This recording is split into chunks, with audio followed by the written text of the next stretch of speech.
Hi everyone, this is ToRAISE Questions Doula podcast, and this is Thérèse Hakun. I am the executive director of To Labor, an international doula training and certification program. So here I am once again by myself in the studio. I guess I'm getting used to it. I hope you guys are too, but that doesn't mean Melanie isn't still a part of this. It's just now it's summer, kids, life. What we can schedule is what we get in there. There will be periodic times when we will be not having new episodes this summer. I hope everybody can forgive us. It's just, I hope to be traveling some and going out there without so many schedules in my life at this moment. So we'll do as many as we can, but in the fall we'll definitely be back full strength. Though you never know, we may have lots of podcasts this summer as well. It's all up in the air at this moment. So I wanted to always thank each and every one of you who have been listening to us for all this time. And for those of you who are new, welcome. I hope that you will spend time going through the entire library of episodes we have. And I'm appreciative of those who have been sending us donations. We greatly appreciate them. If you are interested in donating to the podcast to help us offset some of the costs that we incur by putting this out there and not charging, you can go to our website at tolabor.com and go to the podcast tab, and there will be a place there that will direct you to donate. It just, as I said, isn't something that you are required to do, but we certainly do welcome and thank all those who have done it in the past. So something came up recently at a training I was teaching, and we were talking about the podcast, and actually we weren't. We were talking about confidentiality and the importance of keeping confidentiality when we have clients, and we've had an episode about this as well, and probably we'll have more. But I wanted to put out something because it was brought up then by a participant, Michelle Schaefer. You know who you are. I believe she's okay that I said her name because we discussed this. She asked about our case studies and how we kept confidentiality around some of those stories. And so I guess I should have clarified this a long time ago.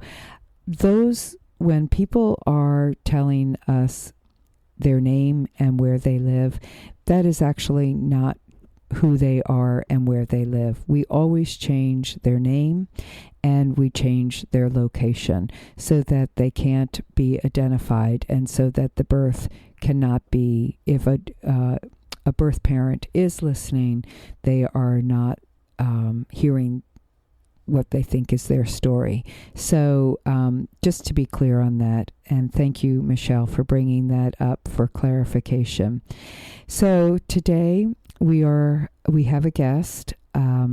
Her name is Cheyenne Varner, and she will be joining me in the studio.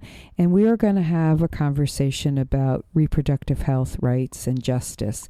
And just a warning, I guess, or a precursor to this, I hope it's not needed that it's a warning.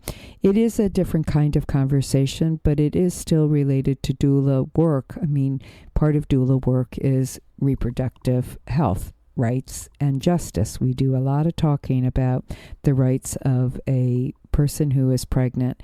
And so this conversation will expand upon this, but I felt like it was something that I was motivated to invite Cheyenne to come speak because of an article that she wrote.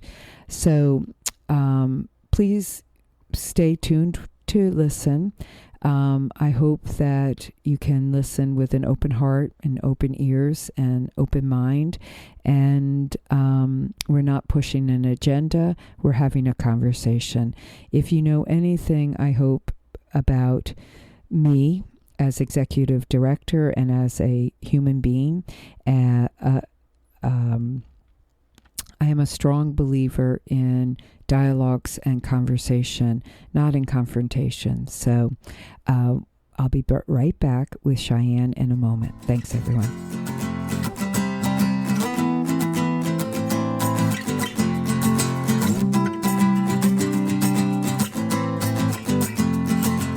Hi, everyone. So we're back, and I'm sitting here in the studio with Cheyenne Varner.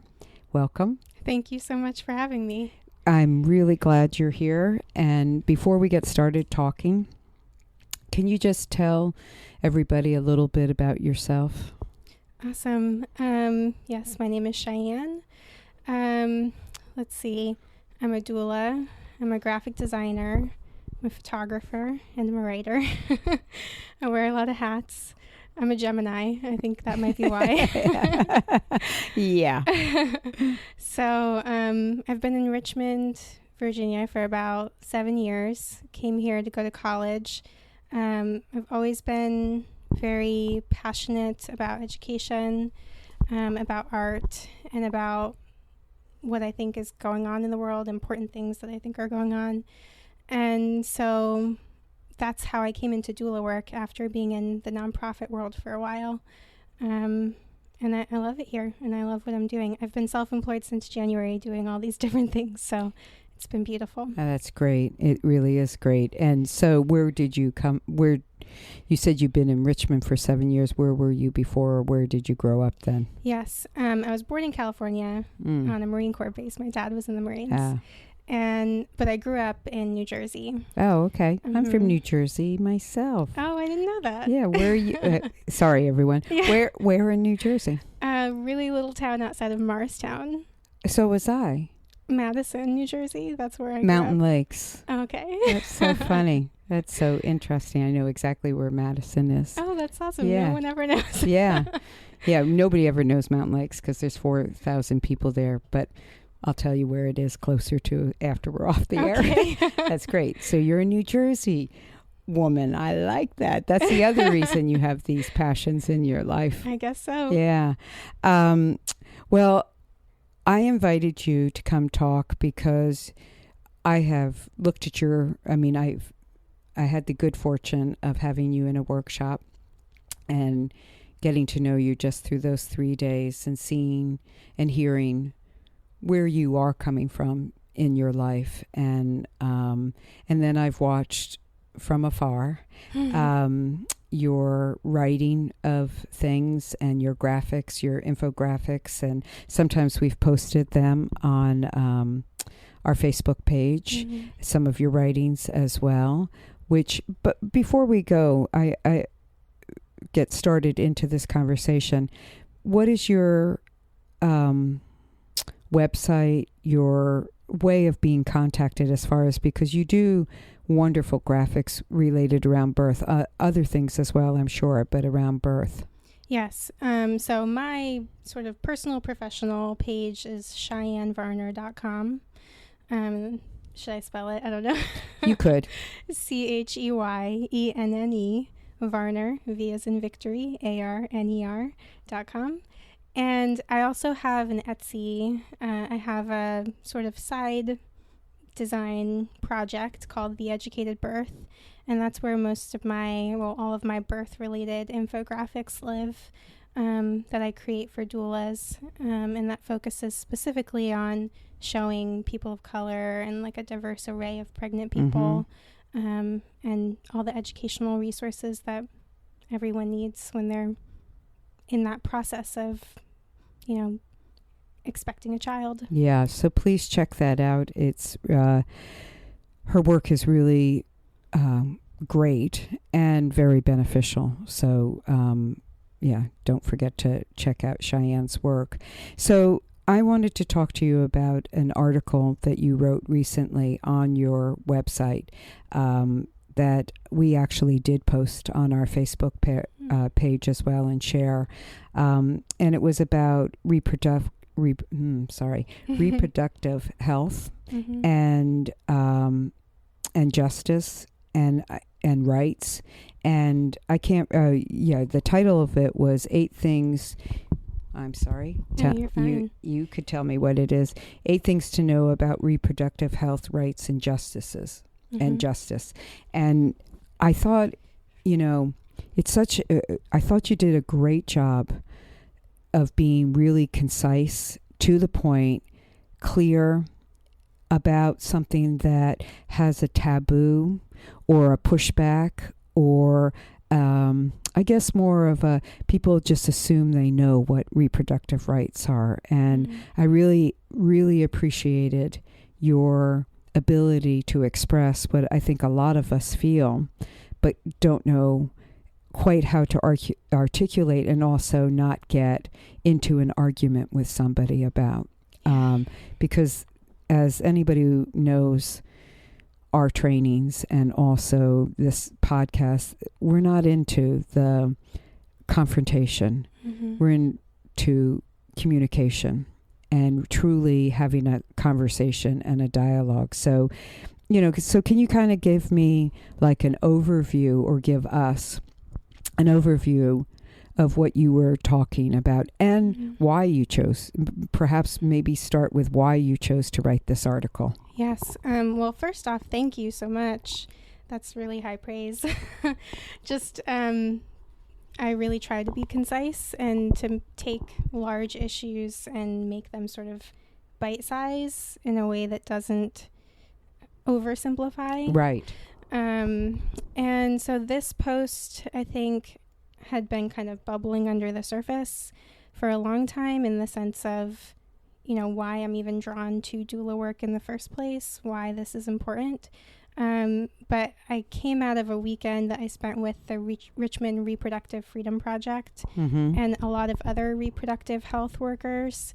And in that weekend, we were discussing a lot of aspects of reproductive health and how to educate communities better, and ethical storytelling, and lots of issues surrounding that. And I just kept coming back to this sense of, there were all of these people in the room very deeply concerned about this, but there's a vast amount of people outside of the room who are impacted by these issues every day, not really thinking about them, and also are creating,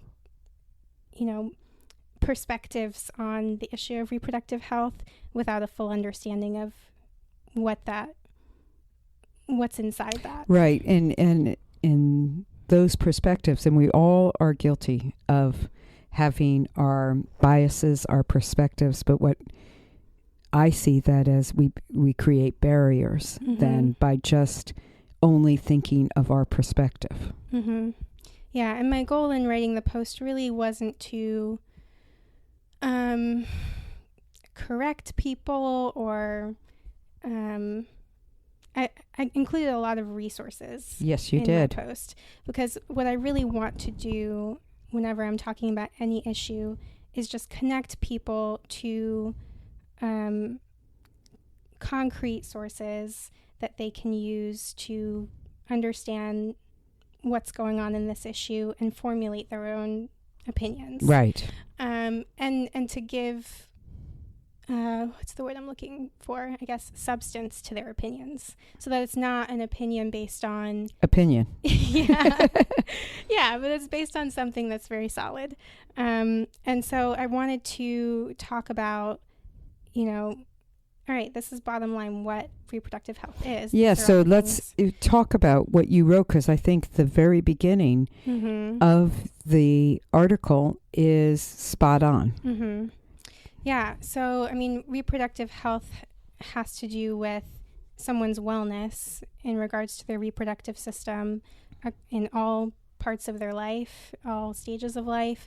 And it's not just the absence of illness. It's like that full wellness that goes even beyond the physical and into social.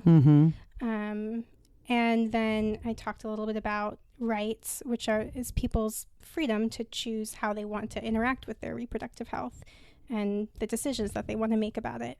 And then reproductive justice, which is basically the protection of that freedom and a challenging of all of the obstacles and oppression that might combat or get in the way of somebody being able to enact their freedom.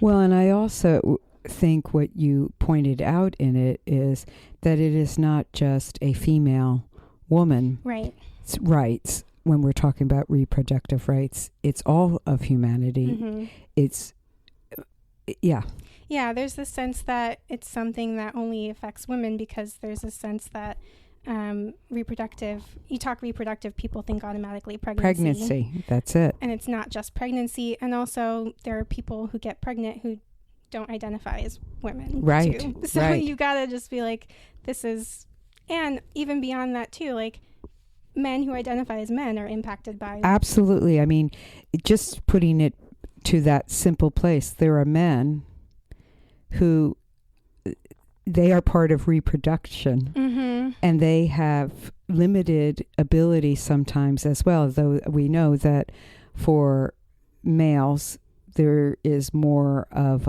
availability and less often responsibility as well. But it is everyone. And yes, no matter how they identify themselves and see themselves as, not just a woman. And that, yes.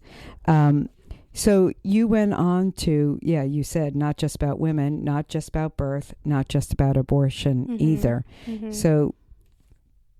Yeah, I think that's the next major thing that comes up, especially, in the U.S., in a very political society. And abortion is a political topic that we talk about at pretty much any election. At any level. And so I wanted to open that up too. This is not just about pregnancy, not just about abortion. Yeah, it's access to health care. Health care that will impact the reproduction, our organs, our mind, our body, our souls, not just, because I think, and to those who are listening, please continue to listen. This is not a conversation about whether you believe in abortion or don't believe in abortion. It is really the greater conversation around this. And I think it in that place, Cheyenne, where no, it wasn't there.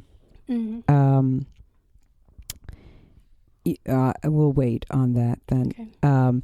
But what you talk about is, all the different aspects also of, and do give good resources to people, which I really, I think that's what I left out in this introduction of it, is that it's an article that's not just your opinion about things. You are giving lots of links and lots of places to go learn more and to investigate.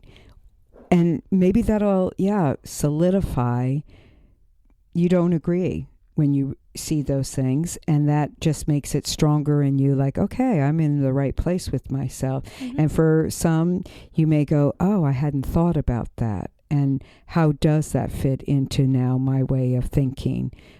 Which I just think is invaluable. Your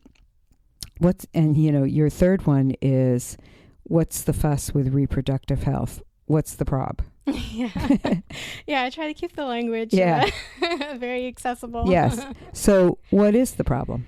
The problem is that there's not access to reproductive health care for everyone in the U.S. and other places, especially when you're talking about across all different potential outcomes.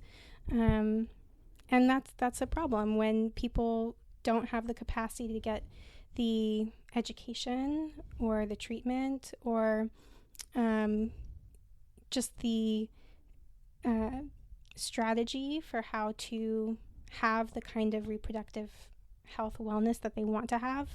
Even for myself, I think about knowing a lot about my own reproductive health is something pretty new in my life. I'm 26, but it's not, I didn't learn, you learn kind of like the basics in school. Right. If that much. And then you're kind of sent off into the world, and you're experiencing things without an understanding of potentially how they're impacting your mind or body or other things. And so it's been a question for me of, why is there so little access to even safe sex education, and or just knowing what your body is made up of, and how things work. And everyone grows up and you have questions and you're like, oh, is that normal? Am I weird? Right. Right. And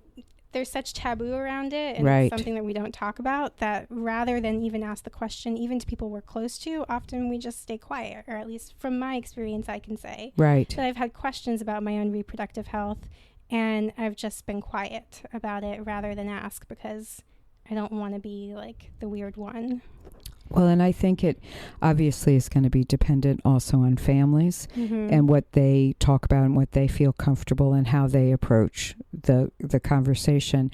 But I think when it's not addressed in families, it's a cultural continuance of that silence, because how can you talk about something that wasn't talked to you about as well? So it's like, it's passed down through the generations of, well, we don't talk about these things. We don't talk about it. And, I always think of this, and I've said this in workshops. It's like we tell, young girls, this part of your body is, sacred or precious or special or whatever those words are, and don't let anybody see it, touch it, unless, it's with the person that you're planning to live your life with. And yet at the same time, we say, okay, when you go to the doctor's office, open your legs and let them do whatever they need to do, and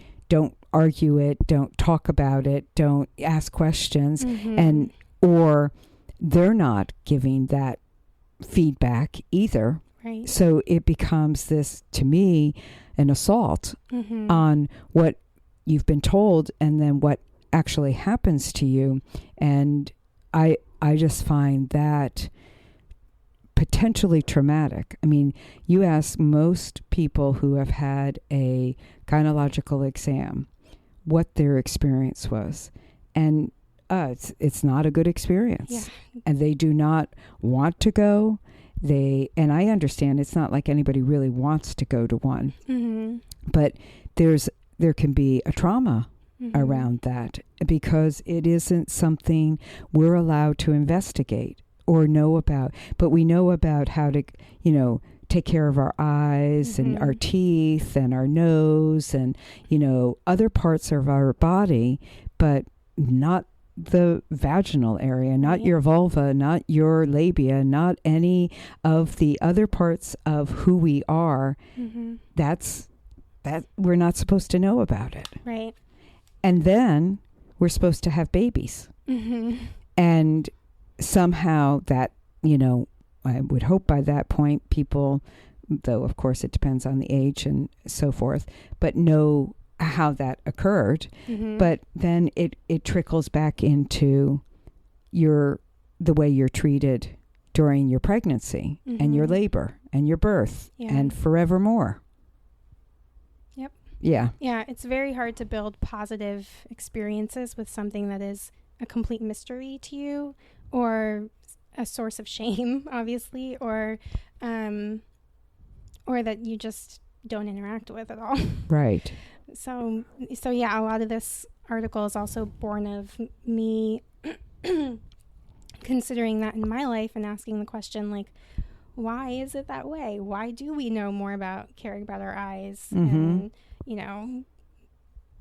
our weight, or, we talk so much more about these things than we do about.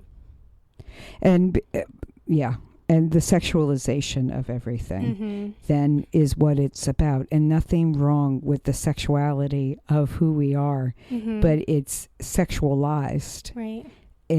And so therefore that's the only way it could be talked about is, think about women's breasts. Those who have breasts, we know what breasts have been represented about. Otherwise, people who are feeding their babies from their breasts would not be having to have laws created to protect them from being discriminated against. I mean, how crazy. I know it's really great that we have laws that protect those who want to breastfeed, but how crazy we had to create laws for something that we should just I'm speechless because I think, how can that? I'm even thinking about it right now, and I just think that's the insanity of this. You also go into about racism, sexism, income, education. What has it got to do with it, and what does it not have to do with it? Yeah. So I just. I know that these things all interact with each other.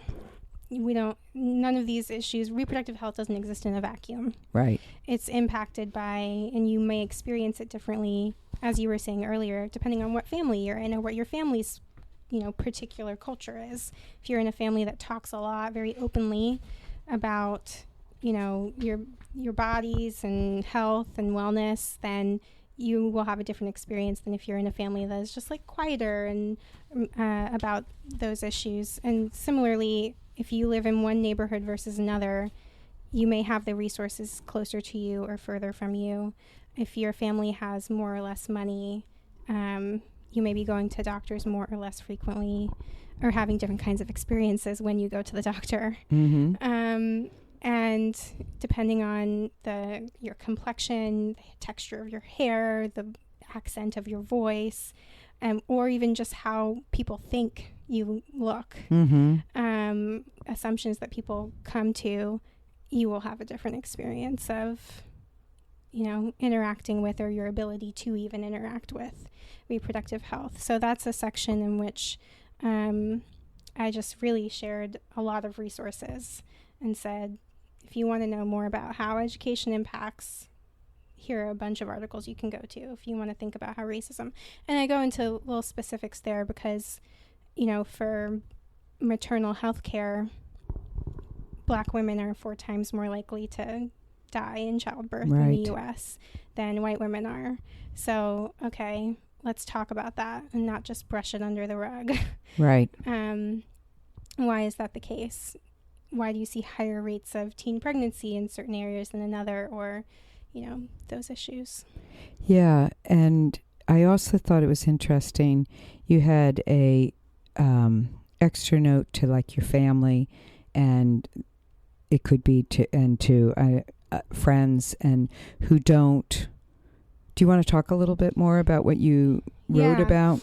So I think that was actually in like the next section where I broke down what reproductive healthcare looks like across different areas, and I was saying there are all these different outcomes or aspects. So there's birth control, and there's pregnancy and care during pregnancy, prenatal care. There's birth, actual care during birth, adoption and miscarriage and abortion. And when I go into talking about what the sort of state of access to abortion care is and what abortion care is, period, I put a note to my family and friends who would say that they do not support access to abortion care based on faith conviction. And I'm saying specifically from where I'm coming from, Christian faith. And I thought a lot about what I wanted to say here, because I knew automatically by touching on this, by writing this article, I could either not touch on abortion at all, or I could touch on it. And I felt like, well, I don't have an option. I have to touch on it. And I also knew that once you start talking about it, people feel very strongly about their convictions. Mm-hmm. And I knew, particularly in my family and friends, people would have questions for me. Yeah. And I really just wanted to say, these are my questions about why we sort of, there are Christians across the board who feel different ways about this, but what is promoted sort of on the surface Mm-hmm. is that, you know, you shouldn't talk about it, or if you talk about it, you're pro-life, period. And you're not, in that meaning, you do not support access to abortion care. And so I just wanted to ask a series of questions about, you know, where does this come from? Where are we finding this? How much of this is us? How much of it is biblical? How much of it, and to say, you know, I don't have specific answers for anyone. Right. And just kind of, and say, I'd love to talk more if you want to talk more about it. So I'm really not trying to step on someone's convictions or change but I'm saying abortion care is a part of this spectrum of reproductive health, and we should really deeply consider what it means to remove that access for people, regardless of whether they fall into the same, whether they share our beliefs. Because what I was getting also, it's where do we draw the line? Because then there is beliefs about this, or there's beliefs about that people feel very strongly about and want to restrict as well. And so where is the line drawn? Because when I think about reproductive rights in relationship to our real focus as far as doulas go, as far as the way doulas have been set up historically, or in our more recent times of history, is, to support those through childbirth and through the pregnancy and the childbearing year. And we talk about the importance of choice for those who are pregnant and will have birth, and what their rights are, and how wrong it is to deny access to care. Like, we know that a third of the hospitals in this country have banned VBACs. So that's denied access of care to those who live in those communities who want to have the possibility of trying for a vaginal delivery after that cesarean. And we get very excited about that and impassioned about it, and rightly so, to defend those rights of those people who want that, or want to have a voice in their birth experience, to be able to say, I want this done to me, I don't want this done to me, I am informed and I am refusing this at this period of time. And we work diligently to advocate for that, and yet we forget that choice, that's choice. And I dare say this without trying to be argumentative to anyone out there or offensive to anyone out there, but that's pro-choice. That's believing in choice. And we've created this dynamic where we can't have a conversation with the words pro-choice, because it just means then the conversation ends right there. I want the conversation to be larger than that, and that's why I guess I appreciated your writing about it. It's not that I want people to agree with you, and it's not even that I'm going to say what I feel.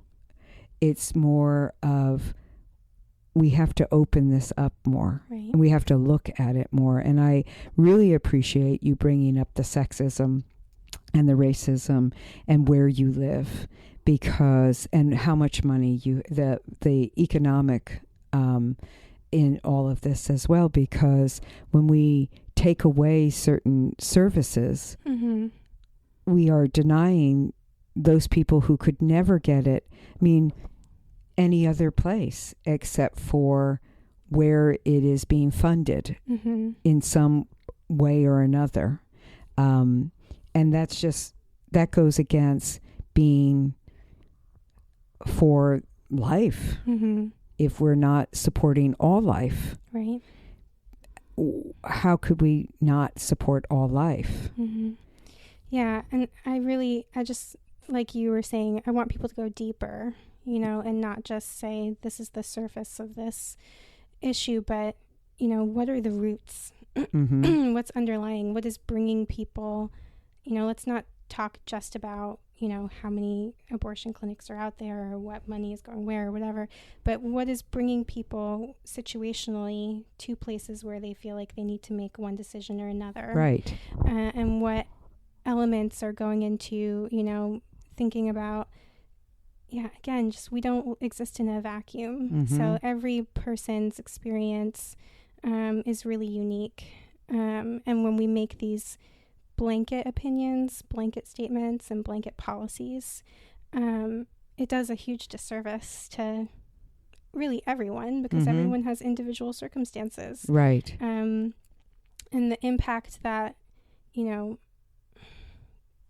impact of even, talking about race, even just if as a Black woman going to get my health care somewhere, even if I don't experience a specific instance of discrimination in that setting, I'm still carrying the stress in my body and my mind of past experiences, and still carrying certain expectations or anxieties about what I may experience. And so, like a post-traumatic stress that you're always carrying with you. Right. And there are a lot of other people who experience similar things. And there are people who, because of their identities, experience it on multiple levels. So, I want people to really just dig deeper. Yeah, it is. And again, I feel cautious, to be honest, Cheyenne, having this conversation, and to all you listeners, because I'm not trying to put people on the defensive. And I didn't get the feeling from you, and that's why I invited you, that you're putting people on the defensive at all. I felt like it was what you just said. Because some people might be saying, well, how is this relevant to doula work? Well, to me, it is relevant to doula work, because we encounter all different people in our field. And you may not choose to work with some certain people, and that is your prerogative, but those people still exist. And they still, and I know those who want to do care in this birth work, the majority anyway, are coming from a compassionate point of view of wanting to support and to help. And so that has to extend beyond the clientele we work with as well. It's for everyone to really, for us to consider, what does this mean to an individual? And I've said this since I was a young woman. That was a long time ago. That in the perfect world, for instance, to use abortion as the example, we wouldn't even have it. It wouldn't exist. It would be a rare incidence, because we would take care of each other. We would make sure that if a baby was coming into the world, that person had a conscious decision to have that child and was going to be taken care of by a collective, a community, a whole, right. Meaning, that phrase of it takes a village to raise a child, that would be there. So that's what I want us to come back to, is how do we support? And that comes back then to reproductive rights overall. And we went off into abortion because it is the taboo. It's the elephant in the room that, you and I are, or you were questioning, should I leave it, put it in my article? Should I take it, do I need to discuss it? And then, of course, because it's under reproductive rights. Yeah. And it's not, again, that I want us to have a conversation only about abortion right now. That is one of the many aspects of reproductive rights. And that's why I felt like it's good to talk about it, to show, but there's all these other things for reproductive rights. Yeah. There are so many things. Yeah, I agree with that. How, in an ideal society, we would be able to form partnerships in which both people are willing and enthusiastic participants in creating a child. Right. And are able to understand or, have education on what that's going to look like to raise a child and, the commitment to that, and to have support from family and friends and healthcare. Right. And if providers. They can't, then that will be, they will be assisted. Right. And if they don't want to have a child yet, they will have the tools and the knowledge. Because, there are even people who are using some form of birth control, but just don't have the full knowledge of, how to sustain that practice. Right. And accidentally get pregnant, not because they weren't even aware that birth control existed, but because they weren't fully informed. And then would be able to have birth in a way that was empowering. And, certainly not everyone would necessarily have orgasmic births, but right. But they would have birth experiences that they felt they actively participated in, which is the whole goal that we as an organization really are striving for, is that people feel well supported in that they are informed and that they have options and choices, and that they are actively participating in the decision making regardless of what the outcome is, that they will feel good in essence about their experience. Right. Yeah. Wherever they wanted it to be. Exactly. And if things changed, we'd use our medical interventions. Right. Because, grateful to have them when we need them. Right. And then would have support through the rest of raising their child, or an adoption process, or, whatever, or support in the instances of miscarriage or stillbirth. Like all of these things that we don't talk about, these are all part of reproductive health. And they're all really significant. And I think we should talk about them a lot more.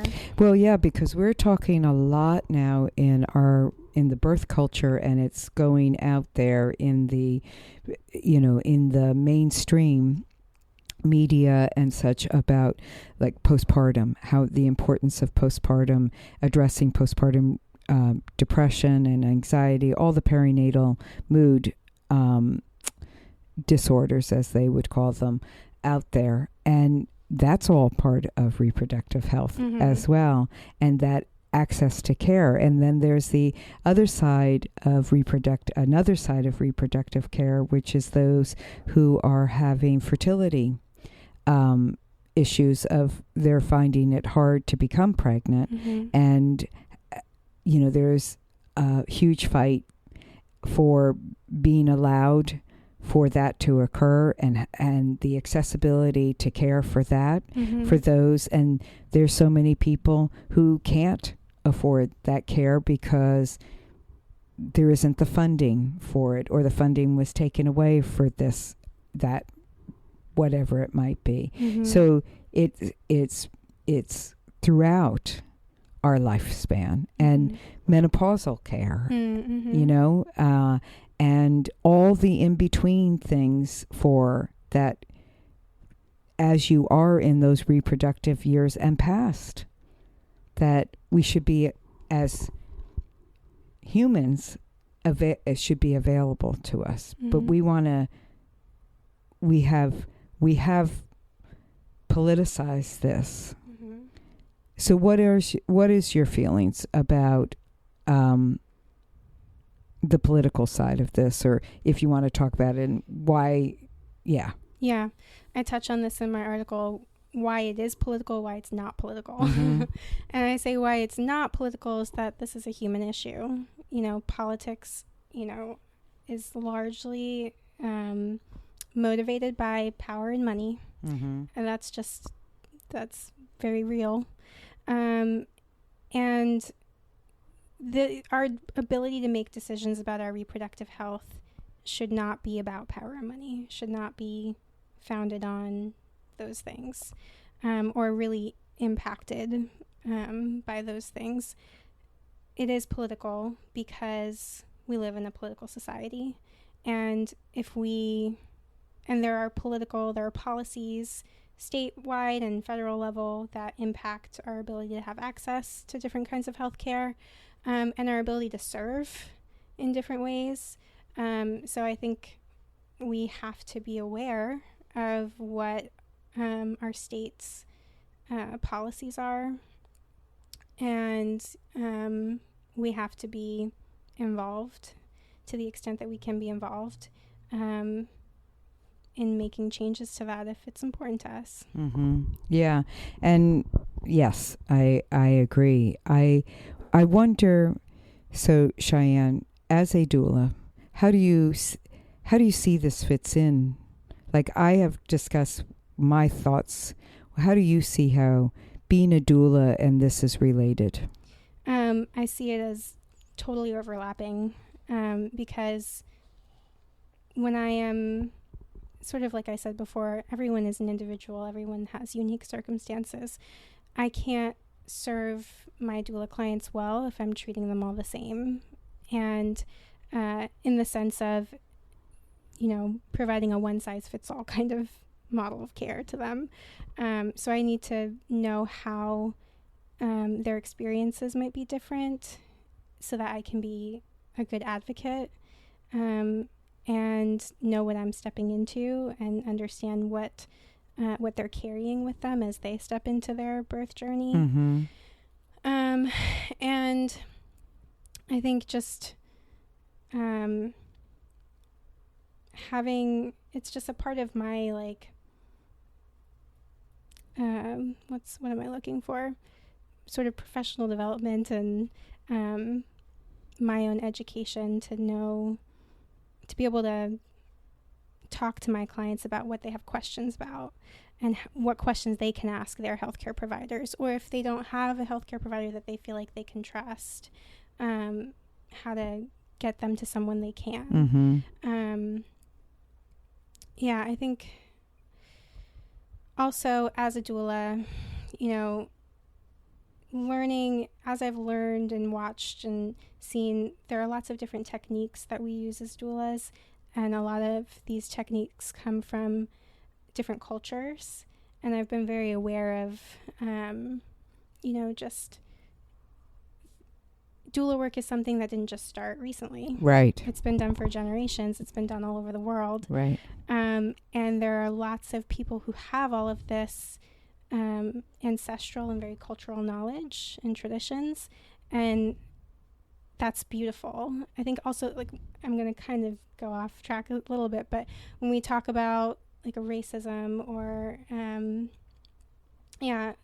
thinking about race in this context, sometimes there's this idea of, well, if we were kind of just colorblind and just was like, we're all the same, we all birth the same, we're all doing this the same, but we have different cultures that we come from. Right. And I think it's a beautiful thing to recognize that, but we have to treat it with respect, and we have to treat it well. So one of the amazing things I think as a doula that I can do is learn from others and then give them,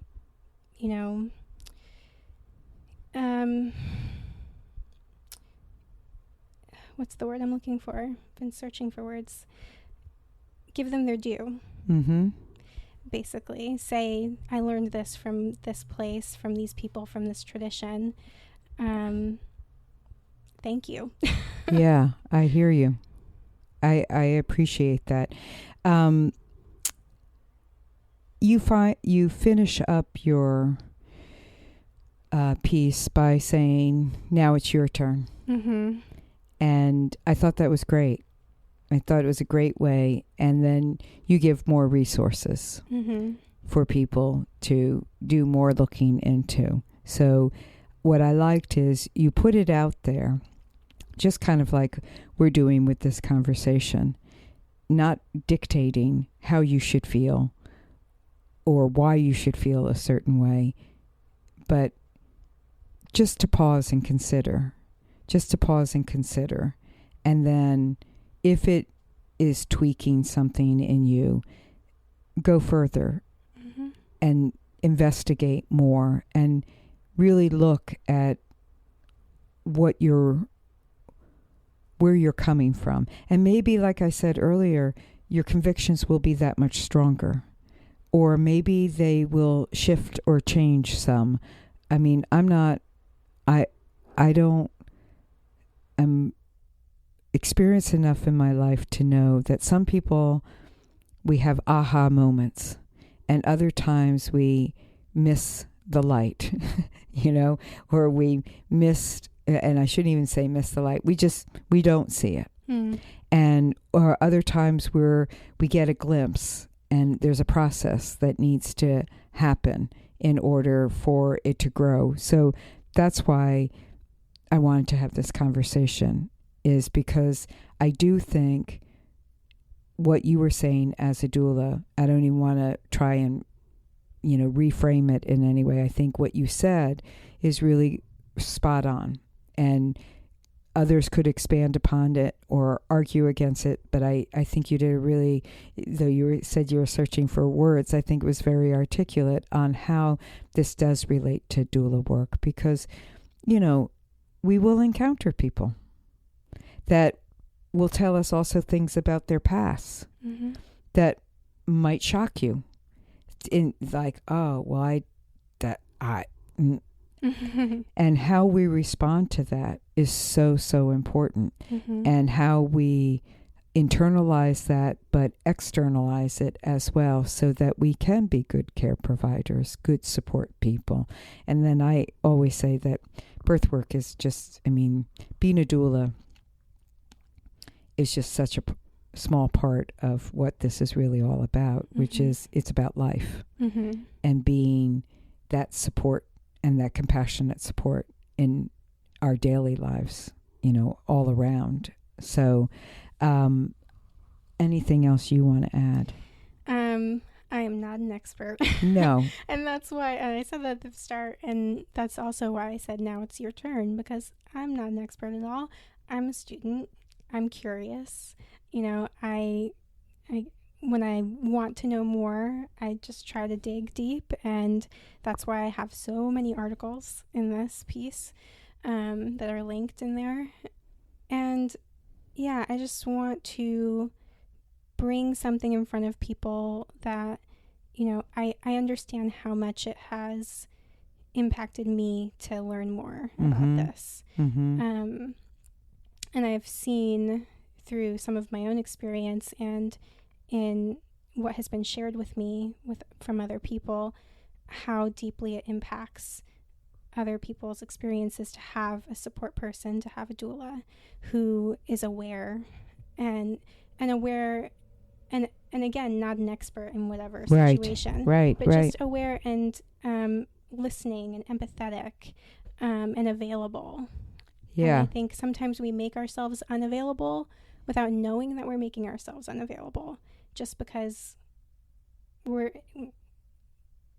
don't want to say we have blinders on, but it's just something that it's sort of in the peripheral. Right. And we just haven't turned our heads yet. Right. So in this article and with a lot of the things that I do, I'm just trying to put something out there that can catch the corner of someone's eyes. There might be people who are have been looking straight ahead, looking for it for a long time, but there are other people and it's going to be in their peripheral, and I'm just trying to catch that. I think that's great. I think that is good. And that's why I invited you, because I think it's just to put it out there.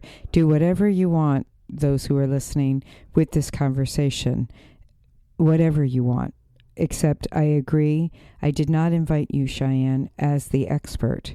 I never got that sense from what you were writing, that's what where you were trying to come from. You're coming from a personal inquiry, and you could have kept it at that, but you decided to share it, which I appreciate. And I felt like, let's share this even further, because like so many other topics, I think when we start thinking, it's what I say about the doula workshops, or what I say in the doula workshops about helping someone understand what their options and choices are.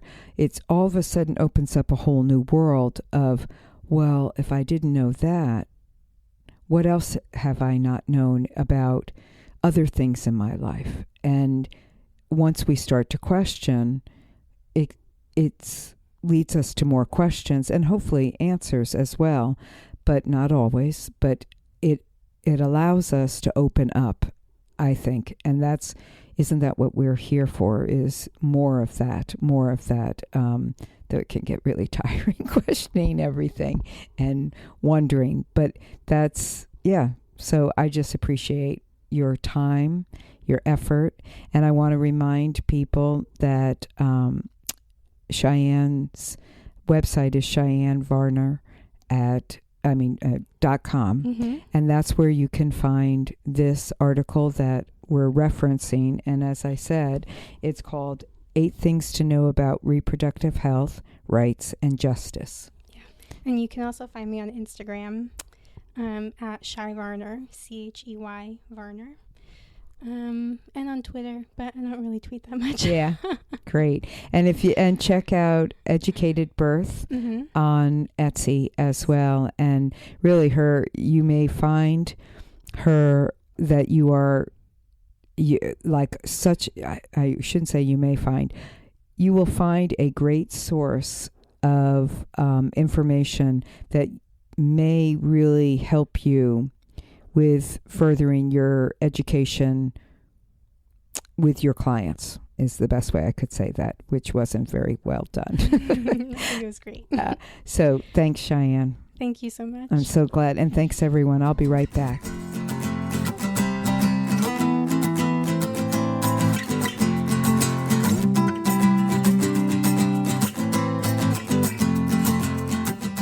So there we go.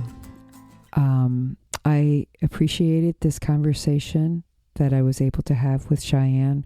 I hope that you were as well. Some of it may really, some or all of it, resonate with you. For some of you, it may have disturbed you or backed you, feel like you need to be on the defensive. And I pray that is not the case, because as I said during the conversation, that was not Cheyenne's intent in writing, and it certainly is not my intent on inviting her to speak. I just feel like this is a conversation that is worthwhile at least engaging in, whatever you choose to do with it. But I would like to remind you that you can find her information. I said this already at the end, but CheyenneVarner.com. And your feedback is always welcome. We hope that it can be positive, but we also know that that's not a reality always. So if you have any comments that you feel strongly about, please send us an email to ToRAISEQuestions@gmail.com. and let us know what you thought of this, and of course about any of our other podcasts. And also continue to send us your suggestions about topics that you would like for us to cover. We try to get to them eventually. We try to respond to you. Sometimes we're a little slow on that. We apologize. That is not our intention to ignore you. It just gets a little busy sometimes, and some things slide, which isn't always right. Also, I want to remind you that if you have a birth that you would like to discuss, whether you need assistance in trying to figure something out, or just feel like this is an experience that you think would be worthwhile for others to hear, please please contact us at ToRAISEQuestions@gmail.com. And that is also, if you have a client who had you as their doula and you and they had a good experience together, please invite them to contact us to tell their story about what it was like to have a doula at their birth. We would love to hear that end of the story as well, the benefits of having a doula, straight from those who actually got the benefit. So I hope everybody will stay well and get out in fresh air when you can and rest when you need to. And please make sure you spend some time taking care of yourself, because I know when you're taking care of so many out there in the world, sometimes we leave ourselves last to be addressed. So I'm thinking about you and want you to take care of yourself. So until next time, so long.